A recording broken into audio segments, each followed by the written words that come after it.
এই প্রশাসন কতটুকু বাজেট বাস্তবায়ন করবে জানি না, বাস্তবায়ন তো একেবারেই আমাদের উইক।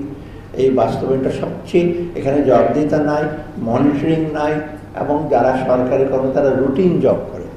একটা ইনক্রিমেন্টাল বাজেটের সুবিধা হলো কাজ চাকরি করি আর না করে বেতন পাবো, চেয়ারের মধ্যে তোয়ালে ঝুলিয়ে সকালবেলা চলে যায় আর পুঁজিবাজারে দৌড়াদৌড়ি করে স্টক মার্কেট যায়, এই তবে বেতনই পাবো, বেতন বাড়বে। অতএব এই ধরনের বাজেটের দরকার কি? পারফরমেন্স বেস বাজেট করেন।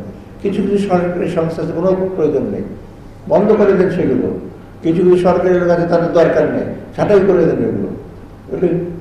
আপনার কঠিন জিনিস যদি না করেন তো লাভ কি? এই লোক চলতে থাকবে, সরকারি লোকের বেতন বাড়বে, সরকারি লোকের অ্যালাউন্স বাড়বে।